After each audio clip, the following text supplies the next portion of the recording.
Hi అండి, నమస్తే. Welcome back to our channel JNV Sanvitha. ఈరోజు వీడియోలో నాటుకోడి చికెన్తో ఒక సూపర్ గ్రేవీ కర్రీ చేశాను. చాలా బాగుంటుందండి టేస్ట్ అయితేనే. ఒకసారి మీరు ఇలా ట్రై చేయండి.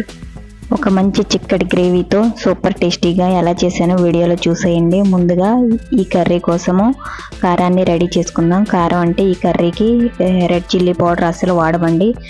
కారంగా ఉండే రెడ్ చిల్లీస్ తీసుకోవాలి. ఇలా ఎండుమిరపకాయలను తీసుకోవాలండి. బాగా కారంగా ఉండాలి, అలాంటివి అయితే తీసుకోండి. నేను తీసుకున్న కాయలు బాగా ఘాటుగా ఉంటాయి, అందుకే నేను 4 దాకా తీసుకున్నాను. మీ దగ్గర నార్మల్ ఎండుమిరపకాయలు ఉన్నా సరే కొంచెం ఘాటుగా ఉన్నాయి ఎంచుకోండి. వీటిని నేను పెద్దవి తీసుకున్నాను కాబట్టి వీటిని ఇలా మజ్జికి కట్ చేసుకుని ఒక గిన్నెలోకి తీసుకుంటున్నాను. ఇలా మజ్జిగ కట్ చేసుకుని ఒక గిన్నెలో వేసుకోవాలి. తర్వాత దీనిలోకి 1 టీ స్పూన్ దాకా మిరియాలను కూడా యాడ్ చేసుకోవాలండి. మిరియాలు 1 టీ స్పూన్ మిరియాలు, తర్వాత 2 టేబుల్ స్పూన్ దాకా జీడిపప్పును కూడా యాడ్ చేసుకోవాలి.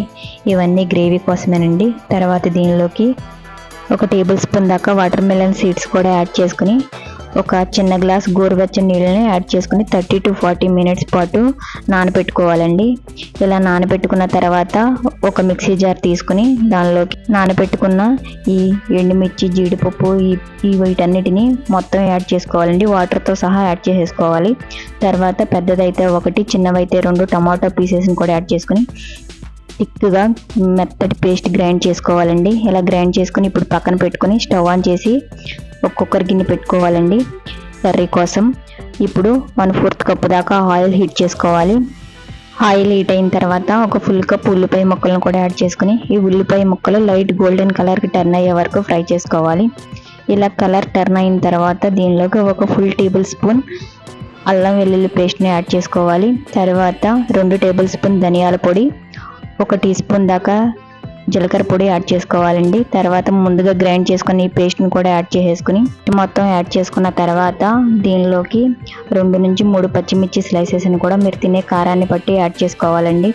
ఇలా పచ్చిమిర్చిని కూడా యాడ్ చేసుకుని ఒకసారి బాగా కలుపుకుని ఈ గ్రేవీలోంచి ఆయిల్ సపరేట్ అయ్యే వరకు బాగా ఫ్రై చేసుకోవాలండి. గ్యాస్ లో ఫ్లేమ్లోనే పెట్టుకోవాలి, లేదంటే అడుగు పడుతుందండి.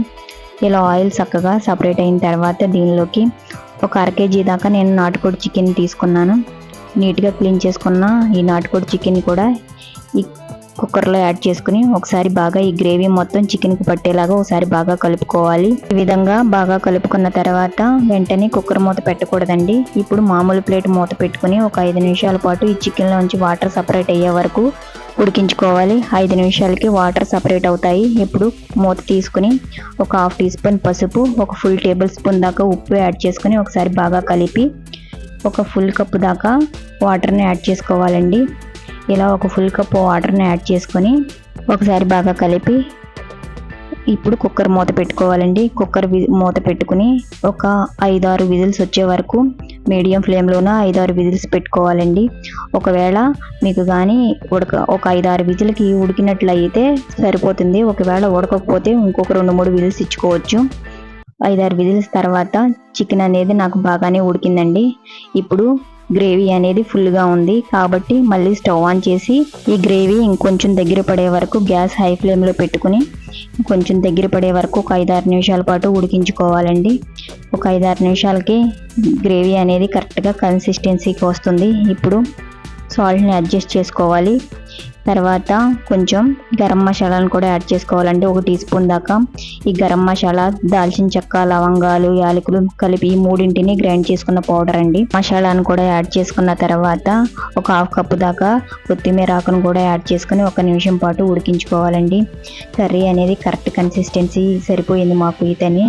ఈ గ్రేవీతో సంగట్లోకైనా సరే బగారా రైస్లోకైనా చాలా బాగుంటుందండి. ఒకసారి మీరు ఇలా ట్రై చేయండి. ఈ వీడియో కనుక మీకు నచ్చినట్లయితే చిన్న లైక్ ఇవ్వండి. ఇలాంటి మంచి రెసిపీస్ కోసం ఛానల్ని సబ్స్క్రైబ్ చేసుకోండి. Thank you for watching.